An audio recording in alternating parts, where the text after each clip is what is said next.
The Winchester's crack split the pre-dawn silence like the devil's own thunder, and Samuel McKenzie knew his peaceful days were over. He rolled from his bunk as the second shot shattered his bedroom window, glass shards catching the orange glow that shouldn't have been there, not at this hour, not coming from his barn. The acrid smell of smoke hit his nostrils as his bare feet found the cold wooden floor, and in that instant, 23 years of frontier living compressed into pure instinct. "Jake!" he bellowed toward his son's room while yanking on his boots. "We got company." Another rifle shot closer this time, followed by the distinctive whistle of a bullet passing too near his head. Sam grabbed his gun belt from the bedpost and his Henry rifle from the rack muscle memory, guiding his movements in the flickering darkness. Through the broken window, he could see flames licking at the barn's weathered boards like hungry demons. And shadows. Too many shadows moving between the outbuildings. The front door exploded inward just as Sam chambered around. What stumbled through that doorway wasn't what he expected, not by a long shot. A girl couldn't be more than 16 collapsed onto his threshold, her buckskin dress torn and bloodied, long black hair matted with dirt and something darker. Her copper skin gleamed with sweat and fear, and when she looked up at him with eyes wide as a spooked Mustang's, Sam McKenzie felt something crack inside his chest that had nothing to do with the gunfire outside. "Please," she gasped in broken English, one trembling hand pressed against a wound in her side. "They come. Kill me. Help." The irony hit him like a mule kick. Here he was a man who'd spent the better part of 2 decades cursing Apache raiders for taking his beloved Margaret, and now one of their own was bleeding on his floor, begging for the very mercy he'd never thought to show.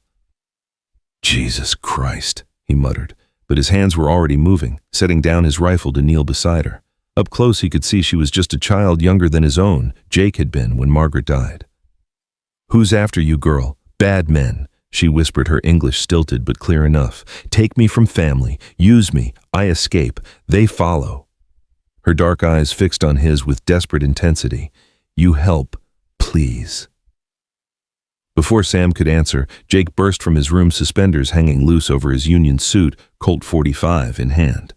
At 28, Jake had inherited his father's broad shoulders and stubborn streak, but none of his hard-earned wisdom about the complexities of frontier justice. "Pa, what in the hell?" Jake's words died as he saw the girl. His face hardened like cooling iron. "Apache." "She's hurt," Sam said quietly, but his tone carried a warning Jake knew better than to ignore. "She's trouble," Jake shot back. "Look outside, Pa. They're burning us out because of her." He gestured with his pistol toward the girl, who flinched at the movement. "We hand her over, maybe they'll leave us be." "Over my dead body." The words came out harder than Sam intended, surprising even himself. But seeing this child, because that's what she was, no matter her heritage, cowering on his floor, awakened something in him that had been sleeping since Margaret's funeral. Jake's eyes narrowed. "You gone soft, old man? These are the same savages that watch your tongue, boy." Sam's voice could have cut glass. "And watch your assumptions." Another volley of gunfire erupted outside, followed by the sound of horses and shouting voices. Sam caught fragments. "Saw her come this way. Burn it all if we have to. Wants her alive." And the girl struggled to sit up, wincing. "I bring danger. I go." She tried to stand, but immediately swayed, fresh blood seeping through her fingers. "Like hell you will." Sam caught her arm gently but firmly. "Jake, get the medical kit from the kitchen. Now." "Pa. Now." Jake hesitated, then holstered his gun with obvious reluctance. "This is going to get us all killed," he muttered, but he went. Sam helped the girl to the wooden chair by his table. Noting how she moved, even wounded, there was a natural grace about her, like a deer picking its way through dangerous terrain. "What's your name, child?" "Ayana," she said, pronouncing it I-ya-na. "Mean eternal blossom in my tongue." "Sam McKenzie." He touched the brim of his hat out of habit, even though he wasn't wearing one. "This is my ranch and you're under my protection now." She studied his weathered face with surprising intensity. "You are a good man, I see in your eyes. But your son—" She glanced towards the kitchen where Jake was rummaging through drawers with unnecessary force. "He has anger like fire." "Jake's got his reasons," Sam said carefully. "Lost his mother to violence makes a man hard." Ayana nodded slowly. "Apache take white woman. That's what we were told. The words tasted bitter in his mouth, carrying years of grief and assumptions he'd never questioned. It was 23 summers ago, yes? During the time of burning grass. Sam went very still. He'd never told anyone outside the family exactly when Margaret died. How could you possibly know that? Before Ayanna could answer, Jake returned with the medical supplies, his face grim. Pa, you need to see this. He set the kit down and moved to the broken window, peering out carefully. That ain't no ordinary posse out there. Sam joined him, keeping low. In the growing dawn light, he could count at least 8 riders circling his property. They were well-armed and organized, moving with military precision rather than the chaotic urgency of a typical manhunt. And leading them, well, I'll be damned, Sam breathed. Sheriff Tobias Crenshaw sat his black gelding like a man born to the saddle, his silver badge catching the firelight from the burning barn. Even at this distance, Sam could make out the sheriff's distinctive profile, sharp nose, graying beard, the kind of ramrod posture that spoke of military training. Crenshaw had been lawman in Esperanza for going on 5 years now, brought in from back east to bring civilization to the territory. Most folks respected him, feared him even. But Sam McKenzie had reason to know better. That son of a bitch, he whispered. You know the sheriff? Ayanna asked, appearing beside him despite her wounds. The girl moved like smoke when she wanted to. We have history. Sam's jaw tightened. Ancient history. Crenshaw's voice carried across the yard, amplified by a speaking trumpet. McKenzie, we know you got the girl. Send her out and we'll call it even? Call what even? Sam shouted back. She's a murderer. Sam killed 3 good men in cold blood. You harboring a fugitive makes you accessory. Ayanna's hand touched Sam's arm. Is lie, she said urgently. I kill no one. I escape from bad place. They keep girls like cattle, use us, sell us. I see them kill others who try run. Sam felt his blood turn to ice water. What kind of place? They call it relocation center, but is prison. Take Apache children, some Mexican girls too. Say they civilize us, but they... She shuddered, unable to continue. Jake had gone pale. Pa, if what she's saying is true, then we got ourselves a situation. Sam checked his rifle, his mind racing. If Ayanna was telling the truth and every instinct he possessed said she was, then this wasn't about law and order. This was about covering up something ugly. McKenzie, Crenshaw called again. You got 60 seconds to think this over. After that we come in. Like hell you will, Sam bellowed back. This is my land. You got no warrant. Don't need one for a murderer. Sam turned to Jake. How much ammunition we got? Couple 100 rounds for the rifles, maybe 50 for the handguns. Jake's soldier instincts were kicking in now, overriding his prejudices. Not enough for a real siege. Won't come to that. Sam hoped he sounded more confident than he felt. Crenshaw's smart. He won't want this turning into a bloodbath where folks might ask questions. Ayanna was looking between father and son with growing understanding. You fight for me, but I am Apache, your people and mine. My people, Sam said firmly, are the ones who don't traffic in human misery. Color of their skin don't enter into it. For the first time since she'd stumbled through his door, Ayanna smiled. It transformed her face completely, showing the beautiful young woman she'd be if the world gave her a chance to grow up in peace. Time's up, McKenzie! Crenshaw's voice had turned ugly. The first shot came from the tree line, splintering the doorframe inches from Sam's head. He grabbed Ayanna and pulled her down as Jake returned fire, his Colt barking 3 times in rapid succession.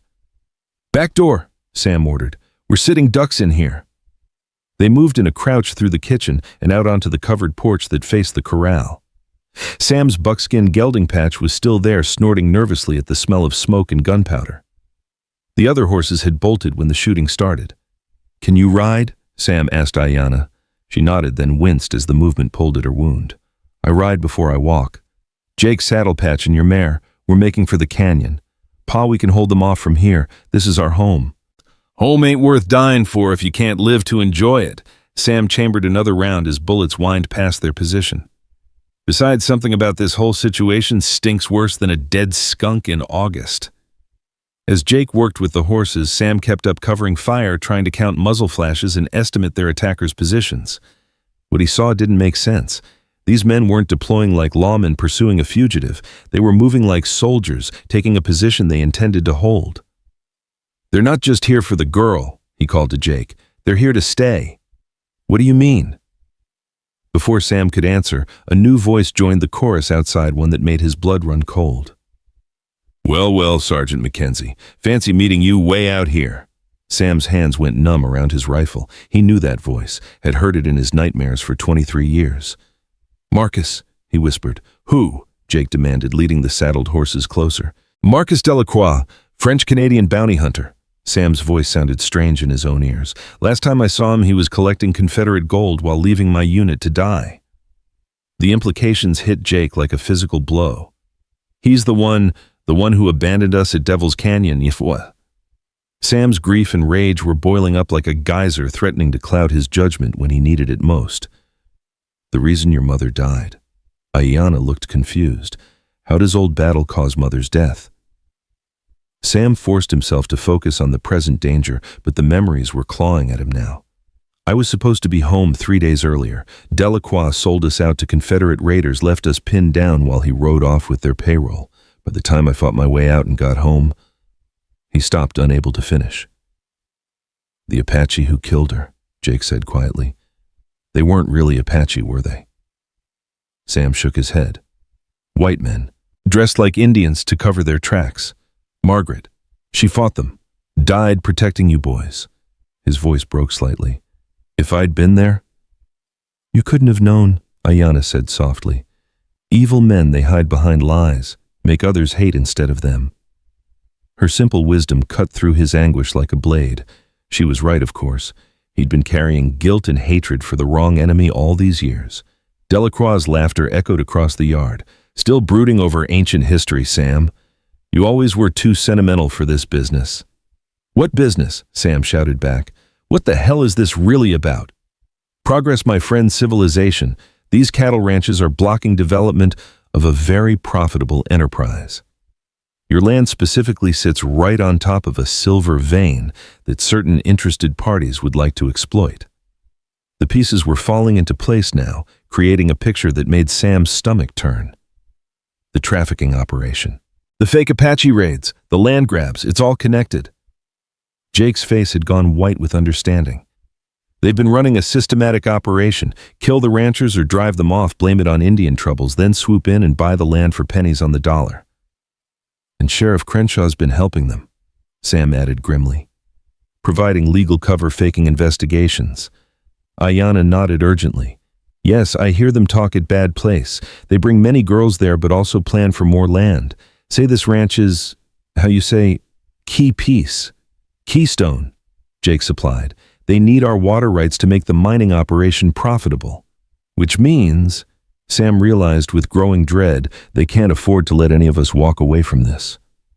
As if summoned by his words, another volley of gunfire erupted, this time from multiple directions. Sam counted at least 12 different weapons, far more than any legitimate posse would carry.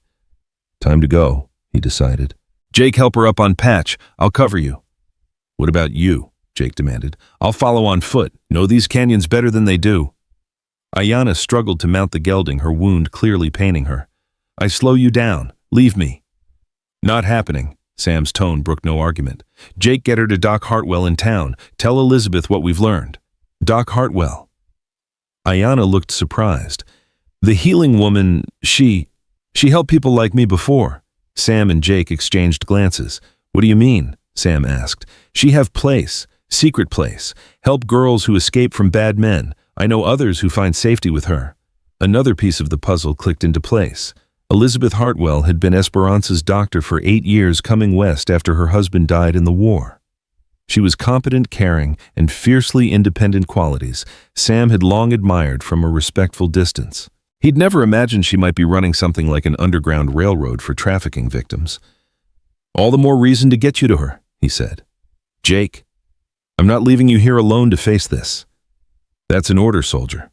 Jake's jaw worked rebelliously, but military discipline ran deep in the McKenzie blood. "Yes, sir."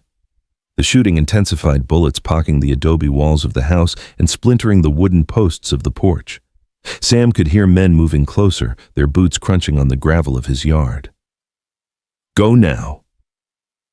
Jake swung up behind Ayanna, and spurred his mare toward the narrow trail that led into the maze of canyons behind the ranch.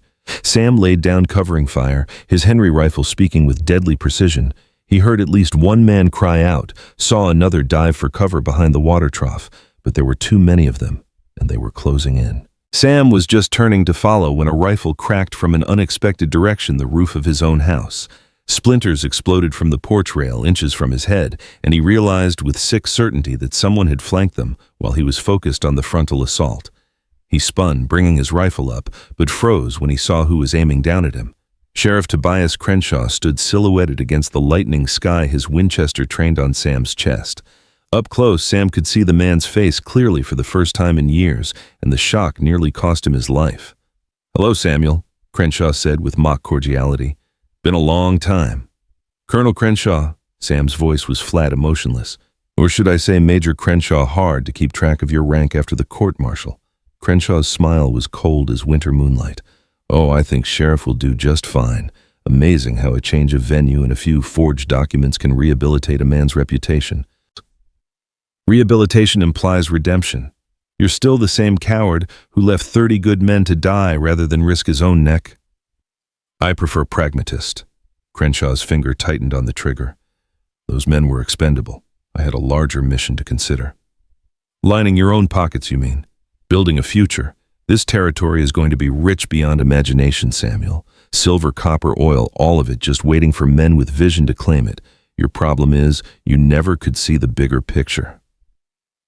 Sam kept his rifle ready but didn't raise it. At this range, whoever moved first would likely be the only one to move at all. "The bigger picture include trafficking children." Crenshaw shrugged. "Regrettable necessity. The labor camps need workers, and Apache children adapt surprisingly well to industrial discipline. We're actually doing them a service, teaching them useful skills, proper Christian values." "You're a monster." "I'm a businessman." Crenshaw's voice hardened. "And you're a relic. This frontier romanticism of yours is exactly what's holding this territory back from its true potential. That girl Ayanna, she's just a child. She's a witness. And witnesses, my dear Samuel, have a way of becoming liabilities." Movement in Sam's peripheral vision made him tense. More men were surrounding the house, cutting off any hope of escape. He could hear Jake's mare somewhere in the distance, the sound growing fainter, and prayed his son was getting Ayanna to safety. "You're outnumbered and outgunned," Crenshaw continued conversationally. "Surrender now and I'll make it quick. Keep fighting and I'll make sure you live long enough to watch what we do to that pretty doctor in town." The threat against Elizabeth hit Sam like a physical blow. "You leave her out of this." "Impossible, I'm afraid. Dr. Hartwell has been interfering with our operations for months. Did you really think we didn't know about her little sanctuary? We've been watching, waiting for the right moment to shut it down permanently." Sam's mind raced. If Crenshaw was telling the truth, then Jake was riding straight into a trap. Elizabeth and any girls she was protecting would be sitting ducks. "What do you want?" he asked, stalling for time. "Your signature on a bill of sale. Your land sold fair and square to the Territorial Development Company for the sum of, let's say $500. Quite generous considering its condition after today's unfortunate Apache raid." "Apache raid?" Crenshaw gestured at the burning barn, the bullet holes, the chaos around them. "Tragic, really. Samuel McKenzie, war hero and respected rancher, killed defending his property from savage raiders. His son, too, unfortunately. And that poor Apache girl, well, everyone knows how brutal her own people can be toward those who betray tribal loyalty." The cold calculation in Crenshaw's voice was chilling. Sam realized this had been planned from the beginning, not just his death, but the entire narrative that would follow. No one would question an Apache raid, no one would investigate too deeply. The land would change hands quietly, and another piece of the puzzle would fall into place. "You've thought of everything," Sam said. "I learned from the best. You taught me that actually back in the war. Plan for every contingency, trust no one completely, and always have an exit strategy. Sound familiar?" It did. Sam had said those exact words to his young lieutenant during their first campaign together, before Crenshaw had shown his true colors, before Devil's Canyon. "I also taught you that a soldier protects the innocent," Sam replied. "Guess you forgot that part." "I evolved beyond such primitive sentimentality." Crenshaw raised his rifle slightly. "Last chance, Samuel. Sign the papers, or watch everyone you care about suffer. Sam made his decision in that instant. Not the smart decision, not the safe decision, but the right one. Go to hell. He dove sideways off the porch as Crenshaw's rifle cracked the bullet, splitting the air where he'd been standing. Sam hit the ground. Rolling came up behind the water trough and snapped off 2 quick shots. Crenshaw disappeared behind the roofline with a curse. Instantly, the other men opened up their rifles, creating a deadly crossfire that turned the water trough into a colander. Sam kept low, knowing he had maybe 30 seconds before they flanked his position completely. That's when he heard it, the distinctive thunder of hoofbeats coming fast from the canyon trail. For one wild moment, he thought Jake had come back, but the sound was all wrong. Too many horses moving with too much precision. The gunfire around him suddenly stopped. What the hell? Crenshaw's voice carried a note of confusion. Sam risked a look over the bullet-riddled trough and felt his heart nearly stop. Riders were pouring out of the canyon, 20, maybe 30 of them, moving in perfect formation. But these weren't more of Crenshaw's men. These riders wore buckskin and war paint, carried traditional weapons alongside modern rifles, and rode with the fluid grace of born horsemen. Apache warriors. At their head rode a man Sam recognized from wanted posters and territorial newspapers, a chief who was supposed to be dead killed in a cavalry action 3 years prior. But Nalnish was very much alive, his weathered face hard as granite, his eyes burning with righteous fury. And beside him, clinging to Jake's mare with determined courage, despite her wound, rode Ayana. "My daughter," Nalnish called across the yard, his English clear and precise. "Tells me you have shown her kindness, Mackenzie. She also tells me these men are the ones who stole her, who killed my wife, who bring shame upon both our peoples with their lies." Crenshaw's voice cracked like a breaking whip. "Open fire! Kill them all!" But his men hesitated, suddenly faced with odds that had shifted dramatically against them. A few shots rang out, but the Apache warriors were already in motion, scattering like smoke, using terrain and shadows with supernatural skill. Sam used the confusion to move, sprinting from cover to cover as the battle erupted around him. He needed to reach higher ground, needed to find Jake, needed to... A rifle bullet took his hat clean off his head, and he spun to see Marcus Delacroix emerge from behind the house, his expensive hunting rifle aimed with professional precision. "End of the line, Sergeant," Delacroix said with his familiar French-accented drawl. "Nothing personal, you understand, just business." "Personal as hell to me," Sam replied and threw himself forward just as Delacroix fired. The bullet missed by inches, and then Sam was inside the bounty hunter's guard, his rifle stock connecting with Delacroix's jaw in a blow that sent the man sprawling. Sam followed up with a left hook that had 23 years of accumulated hatred behind it. Delacroix went down hard, but came up with a knife, his movements fluid despite the blood streaming from his nose. "You always were too direct, mon ami. No subtlety." "Never needed subtlety to deal with scum like you." They circled each other like predators, the battle raging around them, forgotten. This was personal now, a reckoning 2 decades in the making. Delacroix feinted with the knife, then came in low and fast. Sam twisted away, but the blade caught his sleeve, parting cloth and skin. He grabbed Delacroix's wrist and they grappled, rolling in the dust, each trying to gain advantage. "You know," Delacroix panted as they struggled, "your wife. She fought well, very brave, very... spirited." The words hit Sam like ice water. "You were there when she died." "I was there when she lived too." Delacroix's smile was pure evil. "Such a beautiful woman. Shame you weren't home to protect her properly." Rage flooded through Sam like molten steel. He roared an inarticulate sound of pain and fury and drove his knee into Delacroix's ribs with bone-crushing force. The bounty hunter gasped, and his grip loosened, allowing Sam to wrench the knife away. For a moment they stared at each other. Delacroix, bleeding and beaten, managed one last sneer. "Go ahead, kill me, prove you're no better than..." Sam reversed the knife and slammed the pommel into Delacroix's temple. The bounty hunter dropped like a stone. "I'm better," Sam said quietly, "because I know the difference between justice and murder." The gunfire around them was dying down now. Sam looked up to see Crenshaw's men either fleeing or surrendering, overwhelmed by Apache warriors who seemed to materialize from thin air. Naalnish sat his horse in the center of the yard, his presence commanding immediate respect from friend and foe alike. Jake appeared at Sam's side, breathing hard but unharmed. Pa, you all right? I'll live. Sam struggled to his feet, suddenly feeling every one of his 58 years. Ayanna. Safe. Chief Nalnish has some of his best warriors guarding her. Jake's voice carried a note of wonder. Pa. The things she told them, about what's been happening, about who's responsible.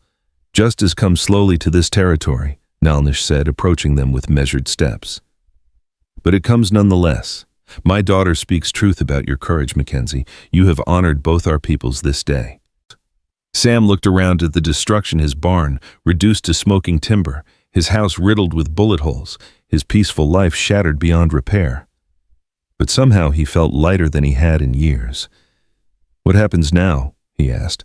Nalnish smiled grimly. Now we take this evidence and these prisoners to the territorial capital. Let the federal marshals sort truth from lies. He paused, studying Sam's weathered face. My daughter also says you have good heart. She asks if you would consider formal adoption, make her part of your family in white man's law as well as Apache custom. The request hit Sam like a thunderbolt. He looked across the yard to where Ayanna sat on Jake's mare, her dark eyes fixed on him with hope and trust that took his breath away. I'd be honored, he managed. Good. Nalnish nodded approvingly. She will need strong father for trials ahead. These men, he gestured at the bound prisoners, they are part of something larger. Something that reaches into highest levels of territorial government. The corruption runs deep, Sam agreed. We're going to need help. You will have it. Apache and white man fighting together for justice. Nalnish extended his hand, as it should be. Sam gripped the chief's hand firmly, sealing an alliance that would have been unthinkable just hours before. Around them, the sun was climbing higher, burning away the smoke and shadows of the night's violence. But even as Sam felt hope beginning to stir in his chest, he couldn't shake the feeling that this was just the beginning. Crenshaw had mentioned territorial officials' federal connections, an operation that spanned multiple counties. Taking down a corrupt sheriff and a few hired guns was one thing. Exposing a conspiracy that reached into the highest levels of government would be something else entirely. Where's Crenshaw? He asked, suddenly scanning the prisoners. Jake's face darkened. Gone. Slipped away during the fighting. Some of his men saw him riding hard toward town. Sam's blood turned to ice. Elizabeth, he threatened her. Without another word, he was moving toward the horses, his mind already racing ahead to Esperanza and the woman who might be walking into a trap she didn't even know existed. Behind him, Nalnish called out, We follow. This fight is not finished. No. Sam thought grimly as he swung into the saddle. It wasn't finished. In fact, he had the sinking feeling it was just beginning. The sun climbed higher over the Arizona territory, painting the desert landscape in shades of gold and crimson. In the distance, dust clouds marked the passage of riders converging on the small town of Esperanza, carrying with them the seeds of a reckoning that would shake the territory to its foundations. But that, as they say, is a story for another day. The ride to Esperanza should have taken 2 hours. Sam McKenzie covered it in 90 minutes, his gelding patch lathered with sweat and breathing hard as they thundered down the main street of the frontier town. Behind him, Jake and Chief Nalnish's warriors followed in a cloud of dust that announced their arrival like the coming of a biblical plague. But they were too late. The first thing Sam noticed was the silence. Esperanza at midday should have been bustling with activity merchants hawking their wares, children playing in the dusty streets, the constant din of frontier commerce. Instead, the town lay still as a graveyard, windows shuttered, doors barred. Even the saloon was quiet, and that never happened short of the second coming. The second thing he noticed was the smoke rising from behind Doc Hartwell's clinic. Jesus, Mary, and Joseph! Sam breathed, spurring Patch forward. He dismounted at a dead run. Jake close behind both men, drawing their weapons as they approached the neat white building that served as the town's medical center. The front door stood ajar, creaking on its hinges in the desert wind. Through the opening, Sam could see overturned furniture, scattered medical supplies, and dark stains on the wooden floor that made his stomach clench. Elizabeth, he called out, his voice echoing in the unnatural stillness. Elizabeth, answer me. Nothing. Sam pushed through the door rifle, ready every sense screaming danger. The clinic had been thoroughly ransacked, cabinets emptied, shelves swept clean, even the examination table overturned. But it was the back room that made his blood run cold. The hidden door behind the supply closet had been ripped open, revealing the secret space where Elizabeth had sheltered desperate souls, fleeing unspeakable horrors. Blankets and personal belongings lay scattered across the floor like fallen leaves. And written on the wall in what looked suspiciously like blood were two words, "Too late." "Pa!" Jake's voice was tight with controlled emotion. "Over here." Sam turned to find his son kneeling beside a figure slumped in the corner, a Mexican girl, maybe 14, clutching a blood-soaked cloth to her shoulder. Her dark eyes were wide with terror, but she was alive. "¿Dónde está la doctora?" Sam asked in his limited Spanish. "Where is the doctor?" "Se la llevaron," the girl whispered. "Los hombres malos. They take or take others, maybe 1 hour ago." Her English was broken but clear enough. "She fight them, fight hard, but too many." Sam felt something cold and sharp twist in his chest.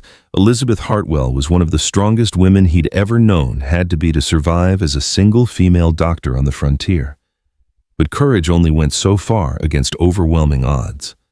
"How many men?" Jake demanded. 8, maybe 10, led by a man with badge. "Sheriff C." The girl's voice cracked. "But not real sheriff. Real sheriff, he would not do these things." Crenshaw. Sam should have expected this. The corrupt lawman couldn't afford to leave any loose ends, and Elizabeth's underground railroad made her a priority target. "Which way did they go?" Sam asked. Before the girl could answer, the sound of approaching horses made them all freeze. Sam moved to the window, peering carefully through the shutters. What he saw made him curse under his breath. A lone rider was approaching the clinic, a man Sam didn't recognize, sitting his horse with the easy confidence of someone comfortable with violence. He was well dressed for frontier standards, his clothes expensive but practical, and he carried his weapons like someone who knew how to use them. The stranger dismounted and tied his horse to the hitching post with deliberate care. Then he walked toward the clinic's front door, his spurs ringing against the wooden boardwalk. "McKenzie," he called out in a voice touched with a French accent. "I know you're in there. We need to talk." Sam's grip tightened on his rifle, another of Delacroix's associates. But something about the man's tone didn't suggest immediate hostility. "State your business," Sam called back. "Name's Marcus Delacroix," the stranger replied, and Sam felt his world tilt sideways. "And before you start shooting, you should know I'm here to help." "Like hell you are," Jake snarled, moving toward the door. "That's the bastard who—" "Wait." Sam caught his son's arm, his mind racing. Something wasn't right here. The Marcus Delacroix who had betrayed them at Devil's Canyon would never announce himself so openly. "Let him talk." 5 minutes, the voice outside continued. "That's all I ask. After that, if you want to settle old scores, I won't resist." Sam exchanged glances with Jake, then made a decision that went against every instinct he possessed. "Come in slow. Hands where we can see them." The door opened to reveal a man who bore only passing resemblance to the Marcus Delacroix of Sam's memories. This version was older, weathered by years of hard living with silver, threading through his dark hair and lines of weariness etched deep around his eyes. But it was definitely him. "Hello, Samuel," Marcus said quietly. "You're looking well. Better than you deserve to see me." Sam's rifle remained trained on the bounty hunter's chest. "Start explaining. Fast." Marcus held up his hands, showing empty palms. "The man you knew, the man who betrayed you at Devil's Canyon, he died a long time ago. What stands before you now is someone trying to make amends for sins that can never be forgiven." "Pretty words," Jake spat. "But words don't bring back the dead." "No," Marcus agreed, his gaze never leaving Sam's face. "They don't, but actions might help balance the scales." He reached slowly into his vest pocket and withdrew a leather folder. "Federal Marshal's badge. I've been working undercover for 3 years trying to unravel a conspiracy that reaches from here to Washington." Sam stared at the badge, his mind reeling. "You're a federal marshal." Am. It's complicated." Marcus's smile was bitter. "After Devil's Canyon, after what I did, I had 2 choices, eat a bullet or try to earn some kind of redemption. I chose the harder path." "Convenient story," Jake said, but Sam noticed his son's hostility had cooled slightly. "The girl, Ayanna. She's not the first victim I've encountered in this investigation. Over the past 18 months, I've documented 17 similar cases across 4 territories. Young women, mostly Native American or Mexican, disappearing into what the authorities call relocation centers, but what are actually human trafficking operations. The wounded Mexican girl in the corner made a small sound of recognition. Marcus turned to her, switching to fluent Spanish. After a brief exchange, he faced Sam again. Her name is Carmen. She escaped from the same facility as Ayanna 3 days ago. She's been hiding here with Dr. Hartwell, along with 4 other girls who... He stopped, his face darkening. Who were taken this morning along with the doctor. Sam felt the weight of responsibility settling on his shoulders like a lead blanket. That's the problem. The operation moves frequently, always staying one step ahead of any legitimate investigation. But Carmen knows something that might help us. The girl spoke rapidly in Spanish, her words tumbling over each other in her urgency. Marcus listened intently, asking occasional questions, his expression growing grimmer by the moment. Madre de Dios, he whispered finally. They're not just trafficking anymore. They're selling directly to mine owners who need expendable labor. And the center of it all. What? Sam demanded. The old Spanish mission, San Miguel de los Santos, about 20 miles north of here. It's been abandoned for 40 years, but someone's been rebuilding it. Walls, watchtowers, everything needed to hold people against their will. Jake was studying the federal badge with obvious skepticism. Even if you are who you say you are, how do we know this isn't another trap? It was a fair question. Marcus seemed to consider it carefully before answering. Because, mon ami, I have something Crenshaw doesn't know about. He reached into his saddlebags and withdrew a thick portfolio. 3 years of documented evidence, names, dates, financial records, testimony from survivors, enough to bring down not just the territorial operation, but the entire network. Sam felt a flicker of hope, including the politicians, especially the politicians. Did you know your territorial governor has a silent partnership in something called the Western Development Corporation, or that federal funds designated for Indian welfare have been systematically diverted to fund private prison construction? The scope of the corruption was staggering. Sam had known things were bad, but this painted a picture of systematic exploitation that reached the highest levels of government. Why come to us? He asked. Why not take this to your federal superiors? Marcus's laugh was devoid of humor, because half of them are bought and paid for. The other half are too far away to do any good before more innocent people die. He met Sam's eyes directly. I need allies I can trust, men with honor, men who can't be bought. And you think that's us? I know it is. Your reputation precedes you, Samuel McKenzie, the rancher who stands by his principles no matter the cost. The man who took in an Apache girl when the smart play would have been to hand her over. Before Sam could respond, the sound of galloping horses filled the air outside, multiple riders approaching fast from the direction of the canyon. Sam moved to the window again and felt relief flood through him. Chief Nalnish and his warriors were arriving with Ayanna riding proudly beside her father.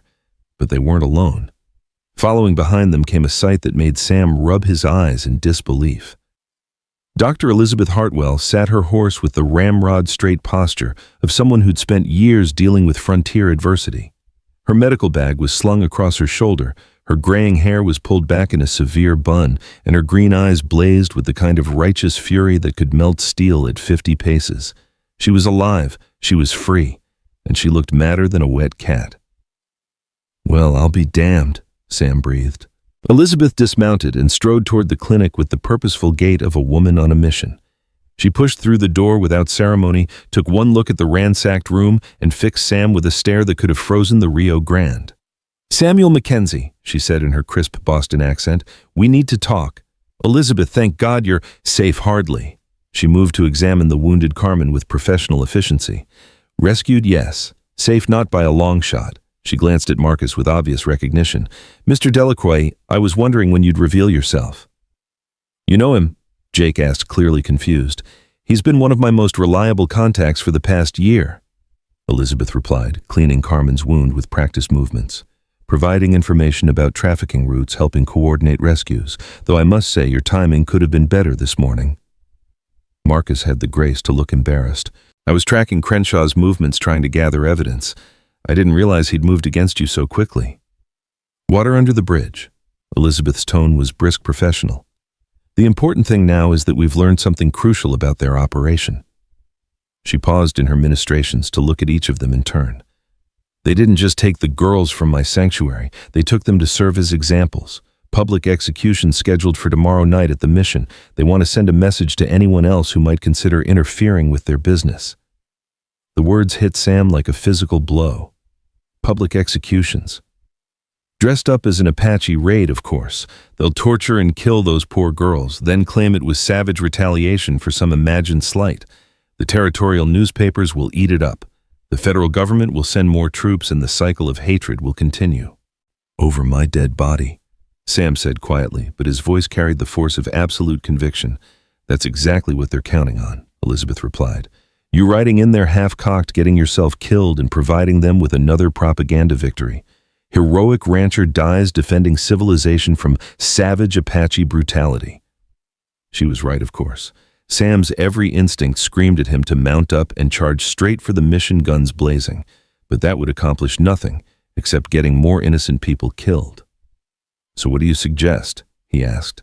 Elizabeth smiled for the first time since entering the clinic, and it was a smile that would have made a shark nervous. I suggest we give them exactly what they want, an Apache raid on the mission, only not the kind they're expecting. The next few hours passed in a blur of planning and preparation. Chief Nalnish proved to be a masterful tactician, his knowledge of the terrain around the old mission invaluable.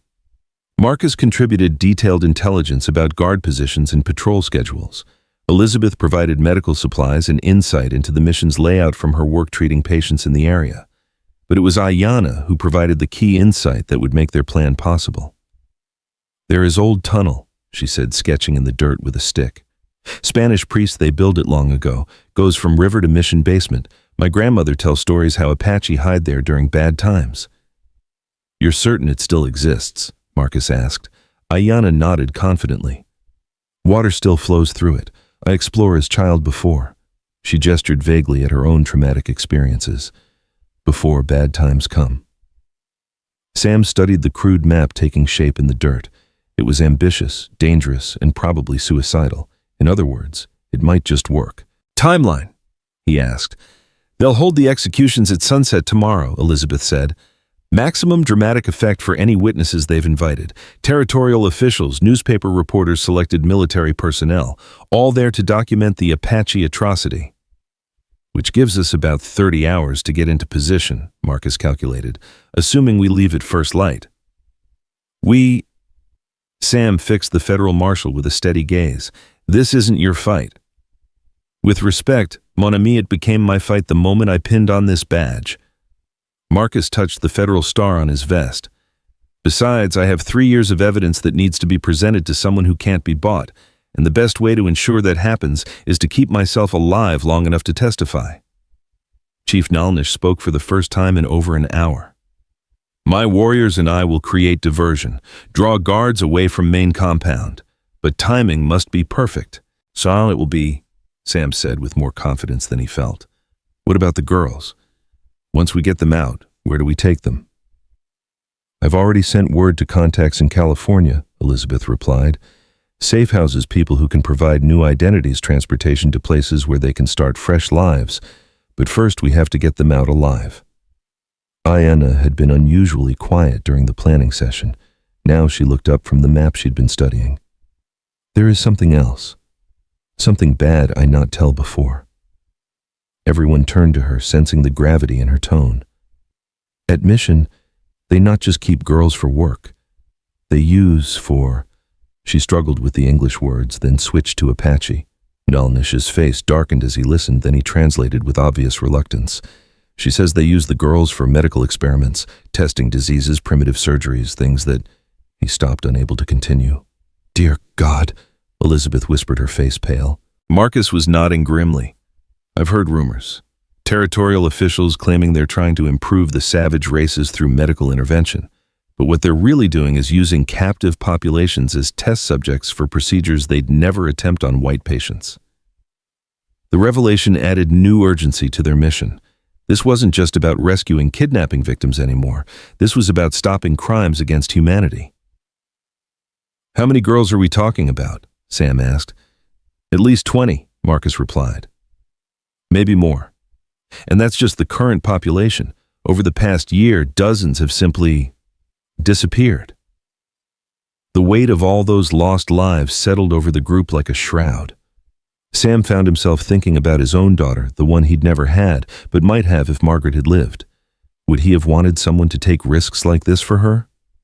The answer was obvious. "We'll need more men," he said finally. "I can provide 8 warriors," Nalnish replied. "All experienced fighters, all with personal reasons to hate what happens at Mission." "And I've got contacts in town," Elizabeth added.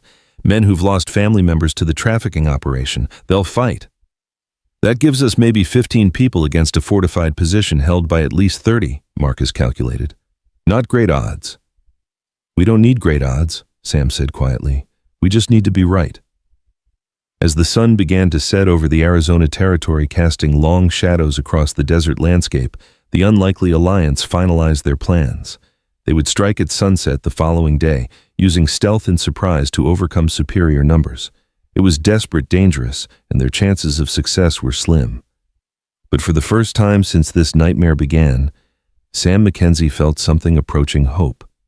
That hope was nearly shattered when Jake pulled him aside as the meeting broke up. "Pa, there's something I need to tell you. Something about why I was so quick to want to hand Ayanna over to Crenshaw." Sam studied his son's troubled face. "What is it, boy?" "3 months ago I was in Tucson on cattle business. Had too much to drink, got into a poker game with some territorial officials, lost more money than I had." Jake's voice was thick with shame. "Crenshaw was there. He offered to cover my debts in exchange for information about activities on our ranch, specifically information about any Apache contacts we might have." The words hit Sam like a sledgehammer. "You've been spying for him. I thought I was helping. He convinced me that Apache raiders were planning attacks on local ranches and that early warning could save lives." "I didn't know." Jake's voice broke. "I didn't know about the trafficking, about what he was really doing." Sam felt his world tilt sideways, his own son reporting to the enemy. It explained how Crenshaw had known exactly when and where to strike, how he'd been able to stay one step ahead of any opposition. "What did you tell him?" Sam asked, his voice deadly quiet. "Everything. Our routines, our defenses when we were likely to be away from the ranch." Jake was crying now, tears of shame cutting tracks through the dust on his face. "Pa, I'm so sorry. I thought I was protecting us, but you were being played by a professional." Sam's anger was there, hot and sharp, but it was tempered by understanding. "Crenshaw's good at what he does. He found your weakness and exploited it. How can you not hate me?" Sam looked at his son, really looked at him, and saw not the grown man Jake thought he was, but the frightened boy he'd been when Margaret died. A boy who'd grown up in the shadow of violence, who'd spent his whole life trying to protect what little family he had left. "Because you're my son," Sam said simply, "and because you told me the truth when it mattered most." He gripped Jake's shoulder firmly. "But this stays between us for now. The others don't need to know until this is over." Jake nodded gratefully. "What do you want me to do?" "What you should have done 3 months ago. Help me protect the innocent." Sam's voice hardened. "And help me make sure Crenshaw pays for what he's done." As father and son reconciled in the growing darkness, neither of them noticed the figure watching from the shadows near the stable. Marcus Delacroix had heard every word, and his mind was already working through the implications. Jake's confession changed things. If Crenshaw knew about their planning session, if he was prepared for their attack. Marcus quietly slipped away to send an urgent message to his federal contacts. One way or another, this was going to end tomorrow night. The only question was who would be left standing when the smoke cleared. In the distance, storm clouds were gathering over the mountains, promising rain before morning. In the old Apache traditions that Ayanna had shared with him, storms were omens of great change coming to the world. Looking at the unlikely alliance they'd forged, former enemies working together, old prejudices being cast aside in the name of justice, Marcus thought the Apache might be onto something. Tomorrow would bring either triumph or tragedy. But tonight, for the first time in years, Marcus Delacroix allowed himself to believe that redemption might actually be possible, even for a man like him. Dawn came like a gunshot across the Arizona territory, sudden and violent, painting the desert in shades of blood and gold. Sam McKenzie stood atop the ridge overlooking the old Spanish mission of San Miguel de los Santos, his field glasses trained on the fortress that had become a monument to human suffering. What he saw made his stomach turn. The mission had been transformed into something from a fever dream. The original Spanish walls had been reinforced with timber and barbed wire watchtowers, rising like skeletal fingers against the morning sky. Armed guards patrolled the perimeter with military precision, their rifles glinting in the early light. And rising from the central courtyard, a gallows had been erected, 13 nooses swaying in the desert wind like a macabre wind chime. 13, Marcus Delacroix said quietly, crawling up beside Sam on the rocky outcrop. They're planning to hang them all at once, make it a real spectacle. Sam lowered his field glasses, his jaw tight with controlled fury. How many guards total? I count 32 on the perimeter plus whoever's inside the main buildings. Marcus consulted a hand-drawn map based on intelligence gathered from escaped prisoners. And that's not counting the special guests. Special guests. Marcus pointed toward a cluster of expensive carriages near the mission's main gate. Territorial officials, newspaper reporters, selected military personnel. Crenshaw's invited an audience to witness his Apache atrocity. Make sure word spreads about how savage and dangerous the Indians really are. The cynical calculation behind it all was breathtaking. Not only would Crenshaw eliminate troublesome witnesses, but he'd use their deaths to justify expanded military action against Apache settlements, clearing the way for more land grabs and resource exploitation. Son of a bitch thinks of everything, Sam muttered. Almost everything, a new voice said, and both men turned to see Chief Nalnish approaching with the fluid grace that made Apache warriors legendary. But he does not think like Apache. The chief settled beside them, his weathered face studying the mission layout with tactical precision. At 62, Nalnish was old by frontier standards, but his eyes still burned with the fierce intelligence that had made him one of the most respected war leaders in the territory. The Spanish, they build this place to keep Apache out, he continued. But Apache, we know secret ways in, always have. The tunnel Ayana mentioned, Sam asked. Nalnish nodded. Not just tunnel. Spanish priests, they think they are so clever building walls and towers, but they also need water, need food, need ways to escape when trouble comes, so they build hidden passages, forgotten doors, places to hide precious things. Marcus was studying the mission through his own field glasses. I see movement in the central courtyard. Looks like they're preparing for something. Sam took another look and felt his blood freeze. A group of figures was being led from the main building toward the gallows, young women in torn clothing, their hands bound, moving with the shuffling gait of people who had been broken by systematic brutality. Even at this distance, he could recognize some of them. Elizabeth's refugees girls who had found hope and safety only to have it ripped away again. And leading them, her head held high despite her circumstances, was Dr. Elizabeth Hartwell herself. They're starting early, Sam said, his voice deadly quiet. None, Marcus said, studying the scene more carefully. This is a rehearsal. See how the guards are positioned. They're practicing the execution choreography, making sure everything goes smoothly for tonight's performance. The clinical nature of it made Sam sick. These weren't soldiers preparing for battle. They were stage managers rehearsing a show. Jake and the others in position, he asked. Should be. Marcus checked his pocket watch. My boy's got good instincts once he gets past his prejudices. And Ayana, he shook his head in admiration. That girl's got more courage than most men I've known. The plan they'd hatched during the long night was audacious in its simplicity. While Nalnish's warriors created a diversion at the main gate, a smaller team would infiltrate through the old tunnel system and free the prisoners. Meanwhile, Marcus would use his federal credentials to get close to the territorial officials, gathering evidence and ensuring key witnesses survived to testify about what they'd seen. It was a good plan. It might even work.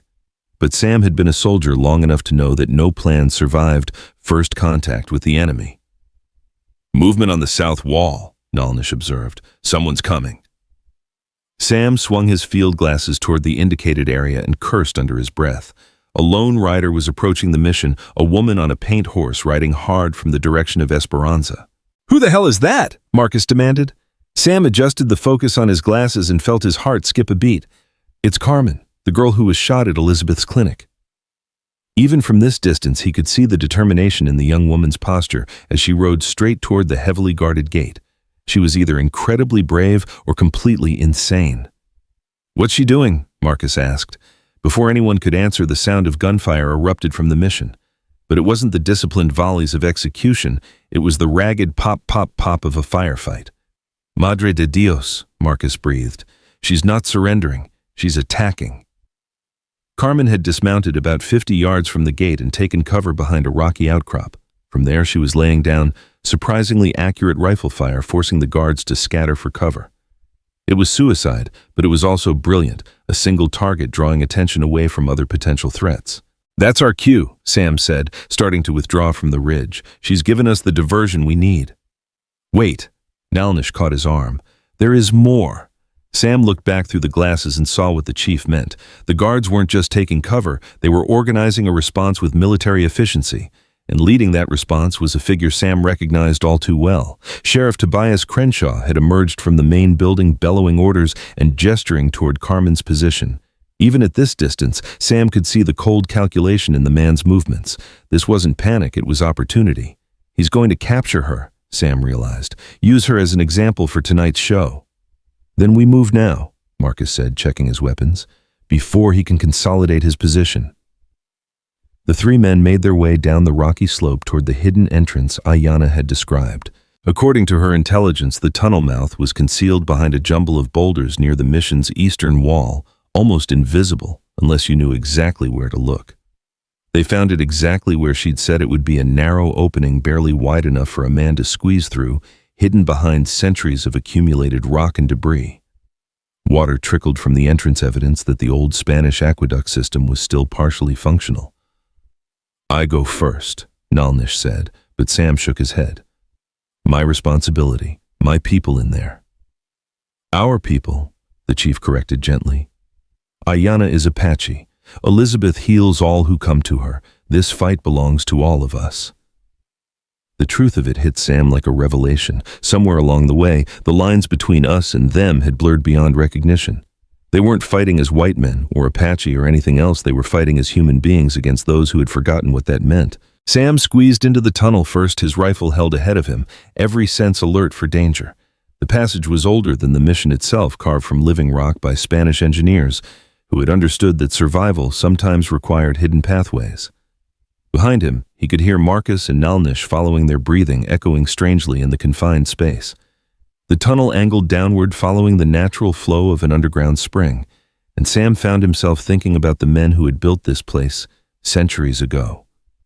Had they ever imagined it would one day be used to rescue the victims of a corruption so profound it defied description?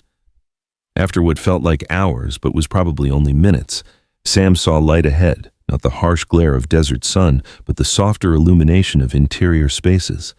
The tunnel was emerging into some kind of basement or storage area beneath the mission's main building.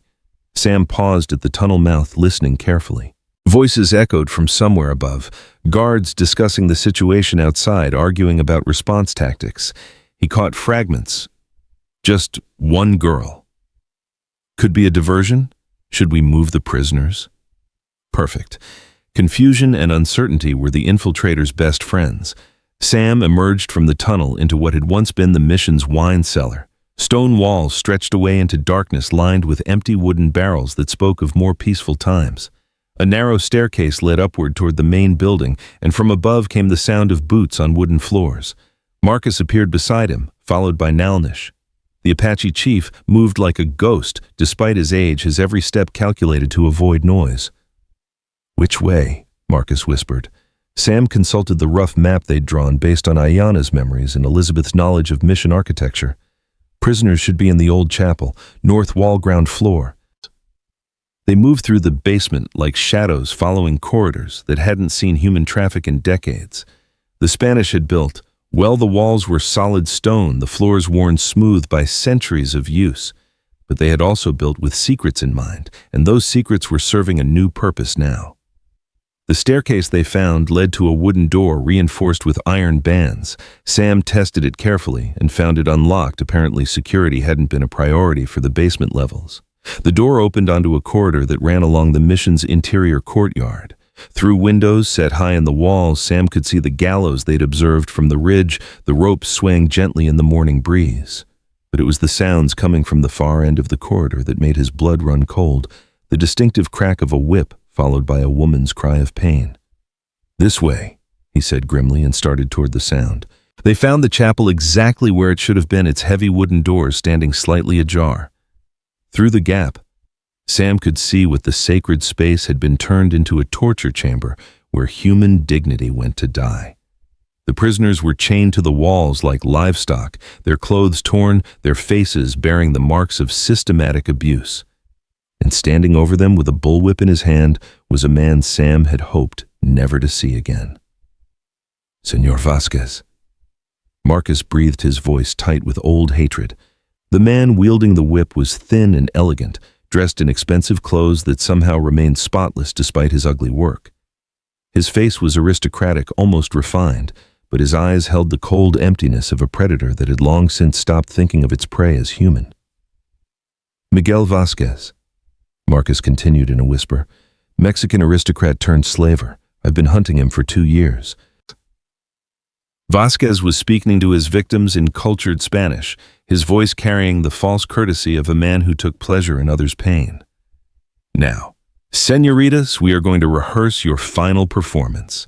When the important visitors arrive tonight, you will scream just so. You will beg for mercy just so. You will provide the proper atmosphere for our little drama."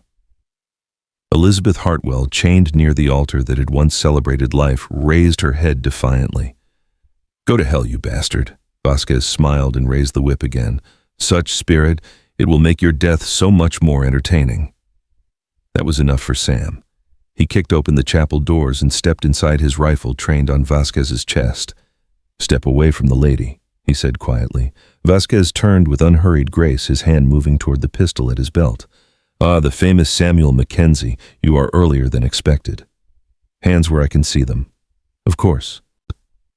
Vasquez raised his hands, but his smile never wavered. "Though I should warn you, killing me would be most unwise." "Why's that?" "Because, mi amigo, I'm the only one who knows where the rest of the girls are hidden." The words hit Sam like ice water. "The rest? Did you think these were all of them?" "Oh no. We have been collecting for months, dozens of young women all waiting in special facilities throughout the territory. Kill me and they remain lost forever." Sam felt his finger tighten on the trigger, but forced himself to think. The bastard was probably lying, but the risk was too great. "Where?" he demanded. "That information has a price." "Name it." "Safe passage for myself and my associates, complete immunity from prosecution, and a share of the profits from the Territorial Development Project." Marcus stepped into view, his federal badge gleaming in the chapel's dim light. "Counteroffer. Tell us where the girls are, and I'll make sure you live long enough to stand trial." Vasquez's eyes narrowed as he recognized the badge. A federal marshal. How interesting, but still just one man against an entire network. "2 men, Nalnish said, emerging from the shadows with his rifle trained on the slaver. "3, Jake's voice added from the doorway. Sam felt a moment of pure pride as his son stepped into the chapel, flanked by 2 of Nalnish's warriors. Jake had grown up in the past few days, had found the courage to stand for something larger than his own fears. 4, actually, a new voice said, and everyone turned toward the altar. Dr. Elizabeth Hartwell had somehow freed herself from her chains and was pointing a small derringer at Vasquez's head. Her medical knowledge had apparently extended to lockpicking. "Now then," she said with icy calm, "I believe the gentleman was about to tell us where the other girls are being held." Vasquez looked around the circle of weapons trained on him, his aristocratic composure finally beginning to crack. "You cannot protect them all. Even if you save these, more will take their place. The demand is too great, the profits too large." "That's where you're wrong," Marcus said, producing his evidence portfolio.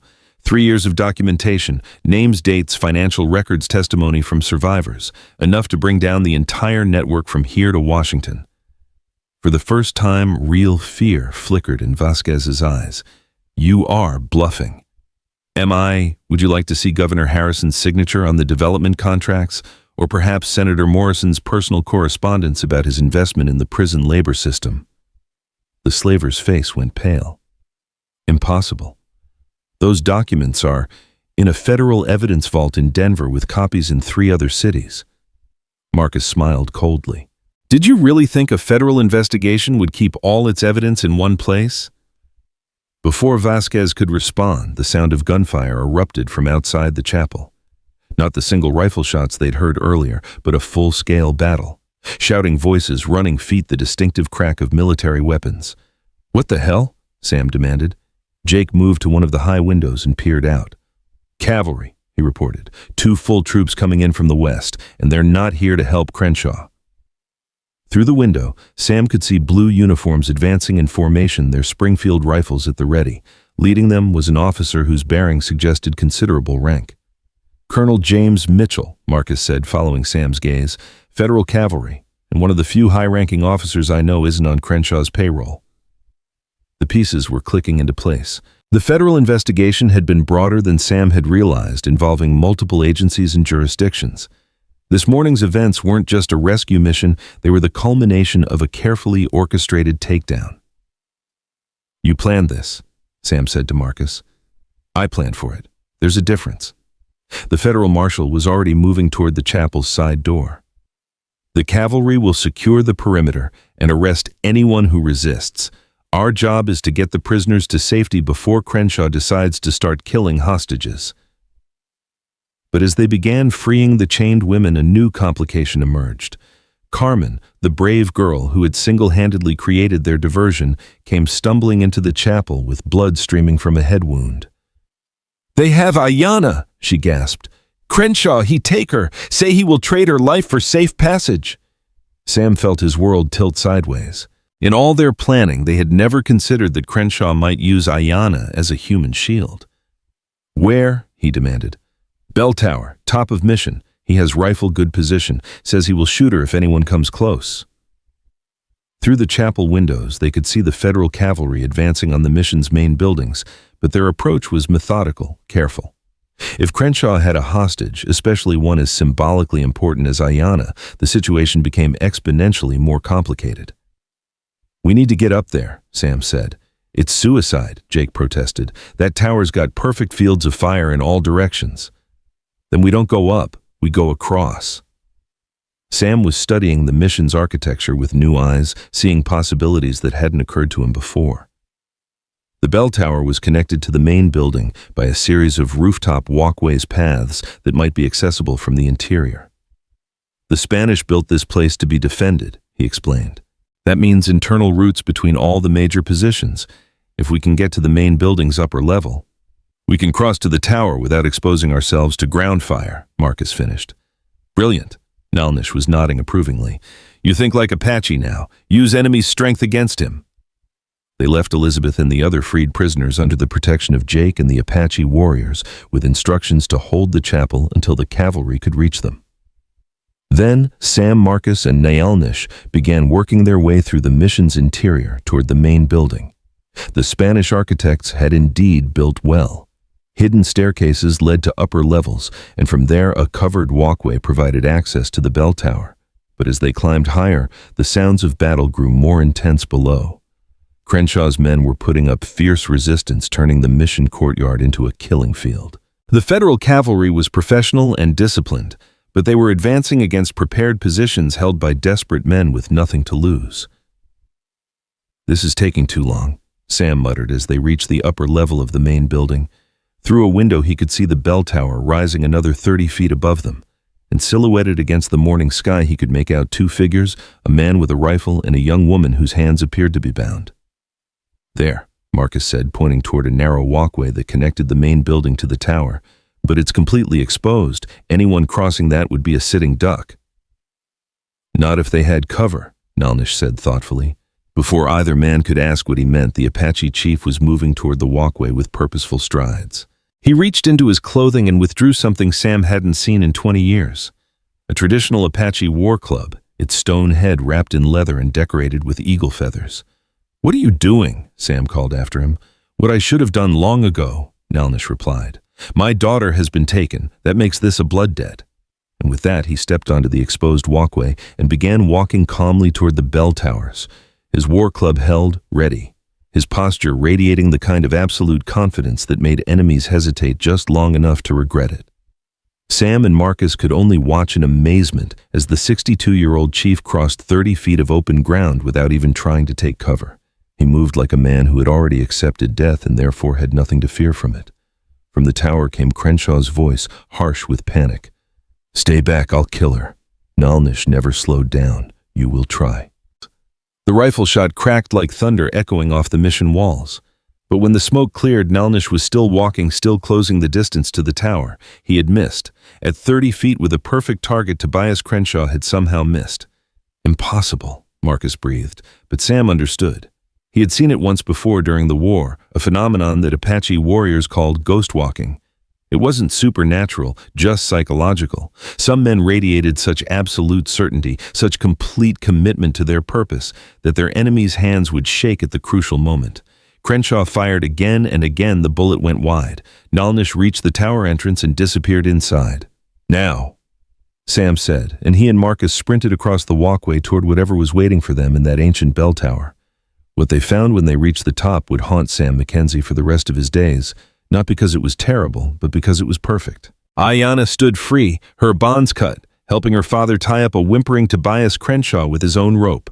The corrupt sheriff's rifle lay broken on the stone floor, and his face bore the marks of Nalnish's war club. "Father," Ayanna said simply, as if commenting on the weather. "Daughter," Nalnish replied with equal calm. Sam looked around the bell tower, trying to understand what had just happened. "How did you—" "Apache do not always fight with rifles," Nalnish explained, securing the last knot on Crenshaw's bonds. "Sometimes old ways are best ways." Below them, the sound of gunfire was dying away as the federal cavalry completed its work. The mission courtyard was filling with blue uniforms and surrendering criminals, while Colonel Mitchell's voice could be heard shouting orders for medical assistance and prisoner processing. It was over. After 3 days of violence and revelation, justice had finally arrived in the Arizona territory. But as Sam looked out over the desert landscape, watching the dust settle from the morning's battle, he couldn't shake the feeling that this was just the beginning of something larger. The evidence Marcus had gathered would reach all the way to Washington, exposing corruption that went far beyond one territorial scheme. "What happens now?" he asked. Marcus was already writing in a small notebook documenting everything for his federal superiors. "Now we rebuild, clean house from the bottom up, make sure this never happens again. And us." Sam gestured to include Nalnish and Ayanna. "What about the Apache, the ranchers, all the people caught in the middle of this mess?" Nalnish smiled for the first time since Sam had known him. "Now we learn to be neighbors instead of enemies, build something better than what came before." As if to underscore his words, Ayanna moved to stand between her Apache father and her adoptive white father, linking their hands with hers. "Family," she said simply, and looking out over the Arizona territory as the sun climbed higher into the desert sky, Sam McKenzie finally understood what peace might look like. But peace, as he was about to discover, would have to wait just a little longer. The territorial capital of Phoenix sprawled beneath the October sun like a promise half kept, its adobe buildings and wooden sidewalks, speaking of ambition tempered by the harsh realities of desert life. 3 weeks had passed since the battle at San Miguel Mission, and the evidence they'd uncovered was about to shake the territory to its foundations. Samuel McKenzie stood on the courthouse steps watching as reporters from newspapers as far away as San Francisco gathered for what the Phoenix Herald was calling the trial of the century. His best suit, the same one he'd worn to Margaret's funeral 23 years ago, felt strange after weeks of trail clothes and gun leather. "Nervous, Doctor?" Elizabeth Hartwell asked, joining him in the morning shade. "Terrified," Sam admitted. "Fighting corrupt sheriffs is one thing. Taking on territorial politicians in their own courthouse is something else entirely." Elizabeth smiled, and Sam felt that familiar flutter in his chest that had been growing stronger since the mission rescue. At 52, the doctor was still a handsome woman, but it was her courage and compassion that had truly captured his heart.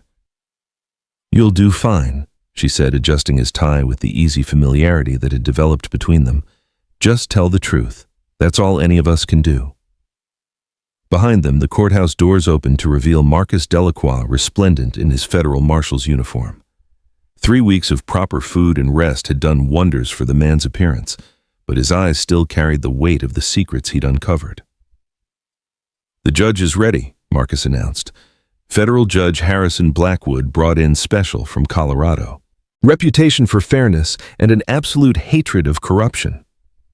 What about the defendants? Sam asked. All present and accounted for. Crenshaw, Vasquez, 12 of their associates, plus the star witness the prosecution didn't expect. Who? Marcus's smile was grim. Territorial Governor William Harrison himself. Seems he's decided to turn state's evidence rather than face federal conspiracy charges. The implications were staggering. If the territorial governor was testifying against his own administration, the corruption reached higher than anyone had imagined.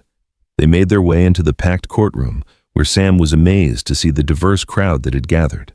Cowboys and shopkeepers sat next to Apache warriors. Mexican laborers shared benches with well-dressed businessmen. At the center of it all, in the front row, reserved for key witnesses, sat Chief Nalnish and Ayanna, both dressed in a striking combination of traditional Apache clothing and formal American attire. Ayanna caught Sam's eye and smiled a smile that transformed her face and reminded him why he'd been willing to risk everything for her safety. In the 3 weeks since the mission, she had blossomed under the combined care of her Apache family and her adoptive white father, becoming a bridge between two worlds that had been at war for too long. All rise for the Honorable Judge Harrison Blackwood. The bailiff's voice cut through the courtroom chatter, and Sam got his first look at the man who would decide the fate of the territorial conspiracy. Judge Blackwood was a tall, lean figure in his 60s with steel-gray hair and the kind of penetrating stare that suggested he'd seen every form of human corruption and wasn't impressed by any of it. "Be seated," the judge said in a voice that carried absolute authority. "This court is now in session. Before we begin with witness testimony, I want to address something that's been troubling me about this case." He paused, letting his gaze sweep across the packed courtroom. For too long, this territory has been plagued by violence between different peoples, Apache and white Mexican and Anglo, rich and poor. What we're here to examine today isn't just criminal activity, but a systematic attempt to exploit those divisions for profit. The evidence suggests that many of the conflicts we've blamed on racial hatred were actually manufactured by men seeking to line their own pockets. Judge Blackwood's words hit the courtroom like a thunderbolt. Sam saw heads turning, whispered conversations, the dawn of understanding in faces that had carried hatred for years. "Therefore," the judge continued, "this trial will not only determine the guilt or innocence of the defendants, but will also serve as an opportunity for this territory to confront some uncomfortable truths about its past. Prosecutor Williams, you may begin." The federal prosecutor was a young man named David Williams, brought in from Washington specifically for this case. He stood with the confidence of someone who knew he held winning cards. "Your Honor, the evidence will show that the defendants orchestrated a conspiracy spanning 3 years and involving crimes against over 200 innocent victims. Human trafficking, murder, fraud, and corruption at the highest levels of territorial government. But most importantly, we will show how they used racial prejudice as a weapon to cover their crimes." Williams gestured toward the defendant's table, where Tobias Crenshaw sat in shackles, his once proud bearing reduced to sullen defiance. Sheriff Crenshaw and his associates didn't just commit crimes, they perverted the very idea of justice itself, turning law enforcement into an instrument of oppression and profit. The prosecutor's opening statement was masterful, laying out the scope of the conspiracy in terms that even the most prejudiced observer couldn't dismiss. When he finished, the defense attorney, a nervous-looking man clearly overwhelmed by the scope of the charges, offered only a perfunctory response about insufficient evidence and circumstantial connections. Then came the witnesses. Dr. Elizabeth Hartwell testified first, her clinical precision devastating as she described the medical evidence of systematic abuse. Charts, photographs, and detailed medical records painted a picture of cruelty that left the courtroom in stunned silence. "In my professional opinion," Elizabeth concluded, "these victims were subjected to deliberate torture designed not just to break their spirits, but to provide psychological gratification for their captors." Marcus Delacroix followed his federal credentials, lending weight to 3 years of carefully documented evidence.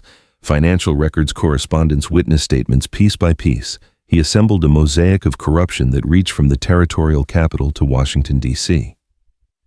The defendants weren't just profiting from human trafficking, Marcus testified. They were using federal funds designated for Indian welfare to finance their operations, then using the resulting violence to justify increased military spending that went to companies they secretly owned. But it was Ayanna's testimony that truly electrified the courtroom.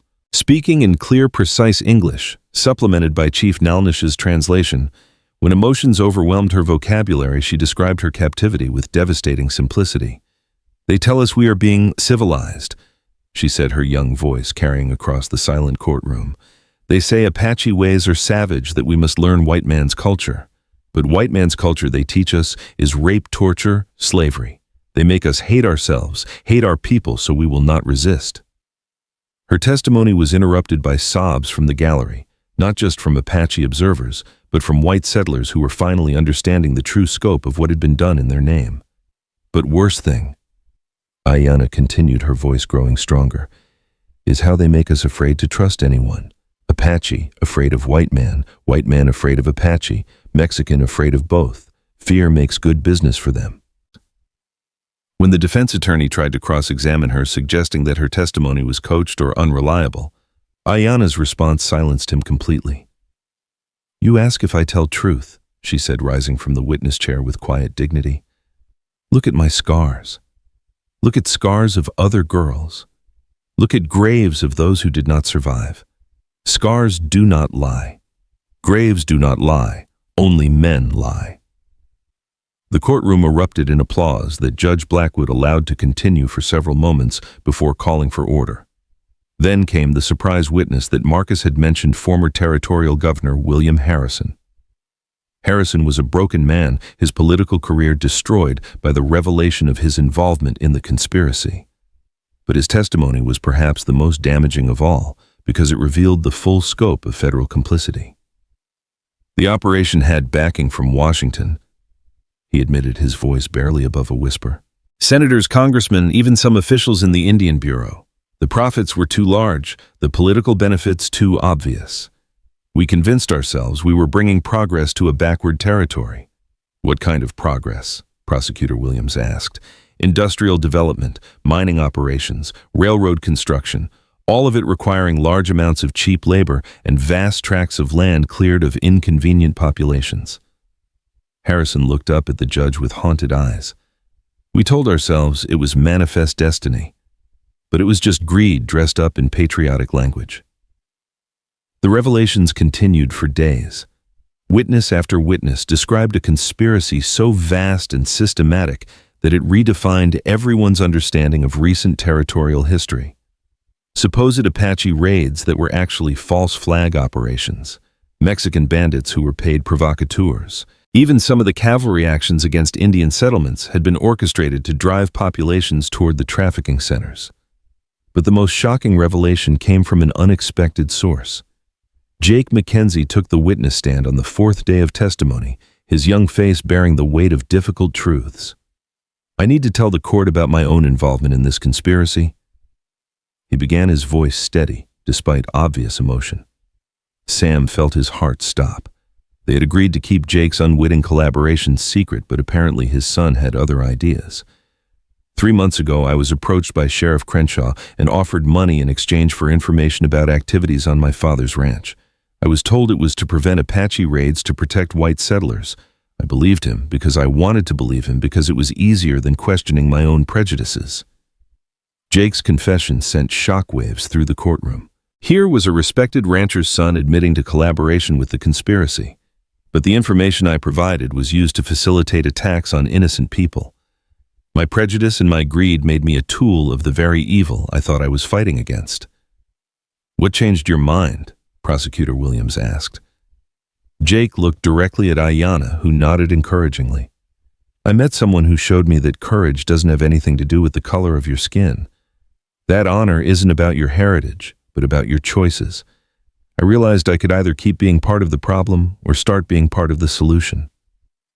The young man's testimony was followed by a parade of other witnesses, ranchers who admitted to participating in false flag operations, soldiers who described following illegal orders, even newspaper editors who confessed to printing stories they knew were fabricated. One by one, the pillars of the conspiracy's protection crumbled, but the defense wasn't finished. On the sixth day of testimony, Crenshaw's attorney called a surprise witness of his own, a man Sam had hoped never to see again. Colonel Jefferson Davis McCready strode into the courtroom wearing his Union Army dress uniform, his bearing as imperious as ever. Sam felt old wounds reopening as he recognized his former commanding officer, the man who had signed the orders that led to Devil's Canyon. Colonel McCready. The defense attorney began, "You commanded units in this territory during the Indian Wars. In your professional opinion, were the defendants' actions consistent with established military policy?" McCready's response was exactly what Sam had expected, a cold, calculated defense of military necessity and the civilizing mission of American expansion. "The Apache are a savage and warlike people," McCready testified. "Their culture is fundamentally incompatible with Christian civilization. The defendants may have used questionable methods, but their ultimate goal, the pacification and assimilation of hostile populations, was entirely consistent with federal policy." It was a masterful performance designed to reframe the conspiracy as patriotic duty rather than criminal enterprise. McCready's war record and federal credentials lent weight to his words, and Sam could see some jury members nodding in agreement. But then Prosecutor Williams stood for cross-examination, and Sam realized the young attorney had been waiting for exactly this moment. "Colonel McCready, you testified that Apache culture is fundamentally incompatible with Christian civilization. But isn't it true that many of the victims in this conspiracy were already Christianized, that they had been living peacefully on reservations or in Mexican settlements before being kidnapped?" McCready's confidence faltered slightly. I was speaking in general terms about Apache culture." "And isn't it also true that some of the victims weren't Apache at all, but Mexican nationals, and even some white women who had been kidnapped for the trafficking operation? I wasn't aware of the specific details." Williams pressed his advantage. "In fact, Colonel, isn't it true that you've never actually read the evidence in this case, that your testimony is based entirely on racial prejudice rather than factual knowledge?" The courtroom held its breath as McCready struggled to respond. Finally, he fell back on military authority. "I stand by my assessment of the strategic situation in this territory. Even when that assessment is contradicted by the evidence can be manipulated, Mr. Williams. Political considerations often override." "Political considerations," Williams interrupted. "Are you saying that the rape and torture of children is acceptable if it serves political goals?" The question hung in the air like a challenge to everything McCready represented. Sam watched his former commander's face cycle through a range of emotions, anger, confusion, and finally something that might have been shame. "That's not what I meant," McCready said quietly. "Then what did you mean, Colonel?" For the first time since Sam had known him, Jefferson Davis McCready had no answer. The prosecution's final witness was Chief Nalnish himself. The Apache leader took the stand wearing traditional ceremonial dress buckskin, decorated with intricate beadwork eagle feathers marking his status as a war chief, a bearing that commanded respect from friend and enemy alike. "Chief Nalnish," Prosecutor Williams began, "you've heard testimony about Apache culture being incompatible with civilized society. How do you respond to that characterization?" Nalnish was quiet for a long moment, considering his words carefully. "Apache have law," he said finally. "Old law, strong law. We protect children, we honor elders, we care for weak ones, we tell truth, we keep promises." He paused, letting his gaze sweep across the courtroom. "These men break all Apache law, also break white man's law, also break God's law, so tell me who is civilized." The simplicity and power of his response left the courtroom in complete silence. "Apache and white man we fight many years," Nalnish continued. "Much blood, much pain on both sides, but Apache never steal children for profit, never torture for pleasure, never lie about sacred things like justice and protection." He stood from the witness chair, his full height impressive even in his 60s. "My daughter Ayana, she learned both ways now, Apache way and white way. She choose best from each, make something new, something better. This is what territory must do, take honor from all peoples, leave hatred behind." Judge Blackwood allowed the chief to continue. "These men in chains, they want us to hate each other forever. Want us to fight while they steal our children, our land, our future. But hate is like poison, it kills the one who drinks it first." Naalnish turned to face the defendants directly. "I do not hate you," he said to Crenshaw and his associates. "I pity you. You have everything power, money, respect, but you use it to hurt children. In Apache way and white way, in any good way, this makes you less than nothing." The chief's testimony marked the end of the prosecution's case. The defense offered a brief and half-hearted attempt to suggest that their clients were merely following established policy, but the weight of evidence was overwhelming.